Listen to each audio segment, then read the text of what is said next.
కోట్లు సంపాదించిన వాడికి ఏమైనా కొమ్ములు ఉన్నాయా? నీకంటే ఎక్కువ బ్రెయిన్ ఉందా? నీకంటే 24 గంటల కంటే ఎక్కువ సమయం ఉందా? వాడు ఎందుకు కోట్లు సంపాదిస్తుండు, మనం ఎందుకు సంపాదించట్లేదు? ఎప్పుడన్నా ఆలోచించినవా? ఆలోచిస్తే నువ్వు ఇట్లా ఉంటావా? ₹1,00,000 సంపాదించాలంటే ₹1,00,000 సంపాదించే మనిషికుండే లక్షణాలు ఫస్ట్ రావాలా. మనిషి యొక్క స్టామినాని మరిచిపోయి 20, 30, 50 వేలకి అమ్ముడు పోతున్నాడు. పొద్దున్న లేసామా, లంచ్ బాక్స్ కట్టుకున్నామా, ట్రాఫిక్ లో హడావిడిగా బయలుదేరామా, అక్కడ పంచు కొట్టామా, సరిగ్గా సమయానికి బాస్ తిట్లు భరించామా, టార్గెట్ ని భరించామా, ఆ స్ట్రెస్ అంతా తీసుకొచ్చి పిల్ల పైన తీసామా, రాత్రికి టీవీ చూసి సప్పట్లు పెట్టి పడుకున్నామా, నెక్స్ట్ డే రిపీట్. జీవితం మొత్తం రిపీట్.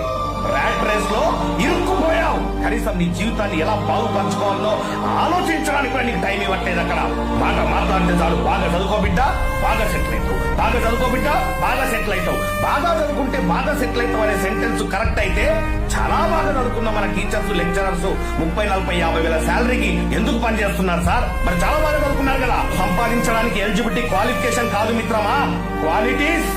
ఆ క్వాలిటీస్ నీలో వస్తే బిడ్డ కోటీశ్వరుడి కాకుండా దేవుడు కూడా ఆపలేడు. ₹1,00,000 సంపాదించాలంటే ₹1,00,000 సంపాదించే మనిషికుండే లక్షణాలు ఫస్ట్ రావాలి. 20,000 సంపాదించే వారికి, ₹1,00,000 సంపాదించే వారికి తేడా ఏంటి?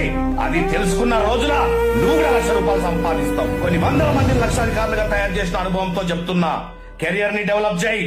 గ్యాంబ్లింగ్ లో జీవితాన్ని నాశనం చేసుకోకు. చాలా మంది రమ్మీలు ఆడుతున్నాం సార్, IPL బెట్టింగ్లు ఆడుతున్నాం సార్, ట్రేడింగ్ చేస్తున్నాం సార్. చేయొద్దని నేను చెప్పట్లే, ఇవన్నిటిని గ్యాంబ్లింగ్ ఫీల్డ్స్ అంటారు. ఇవన్నీ ఎప్పుడు డిమాండ్ లో ఉంటాయో, ఎప్పుడు పడిపోతాయో వాటికే తెలియదు. కత్తి పట్టినటువంటి ఫ్యాక్షనిస్టు కత్తి చేతిలోనే చచ్చిపోతాడు. గ్యాంబ్లింగ్ లో డబ్బులు సంపాదించిన వ్యక్తి ఆ గ్యాంబ్లింగ్ లోనే డబ్బులు పోగొట్టుకుంటాడు. ఇదే కర్మ సిద్ధాంతం. గ్యాంబ్లింగ్ వద్దు మిత్రమా, కెరియర్ ని డెవలప్ చేయి. ఇంకా ఎంత దారుణంగా దిగజారిపోతున్నామంటే, ఫ్రీ బస్ ఇచ్చారు కదండి, ఫ్రీ పెన్షన్ ఇస్తున్నారండి, ఫ్రీ రేషన్ వస్తుందండి. ఫ్రీకి అలవాటు పడిపోయినావు. నీ శక్తి సామర్థ్యాల్ని మర్చిపోయినావా?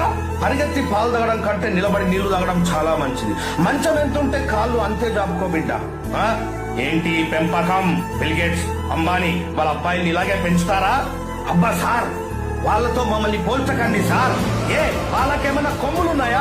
కోట్లు సంపాదించిన వాడికి ఏమైనా కొమ్ములున్నాయా? నీకంటే ఎక్కువ బ్రెయిన్ ఉందా? నీకంటే 24 గంటల కంటే ఎక్కువ సమయం ఉందా? వాడు ఎందుకు కోట్లు సంపాదిస్తుండు, మనం ఎందుకు సంపాదించట్లేదు? ఎప్పుడన్నా ఆలోచిస్తే నువ్వు ఇట్లా ఉంటావా? జాబ్ వస్తే చాలు సార్, జీవితం సెటిల్ అయిపోయింది సార్. ఎందుకంటే చిన్నప్పటి నుంచి మనకు జాబ్ తప్ప వేరే లోకం లేకుండా పెంచిండ్రు. కాబట్టి జాబ్ ఒక్కటే తెలుసు మనకి. జాబ్ లేకపోతే పిల్లనివ్వరంట కదా, జాబ్ లేకపోతే సక్సెస్ కాదంట కదా. ఈ ప్రపంచంలో జాబు చేసి కొన్ని 100 కోట్లు సంపాదించిన వాడు ఒక్కడు కూడా లేడు. 100,000 కోట్లు సంపాదించిన ప్రతి వ్యక్తి బిజినెస్ చేసిన వాడే. కానీ మనం జాబే కావాలా? మనకి జాబ్ వస్తేనే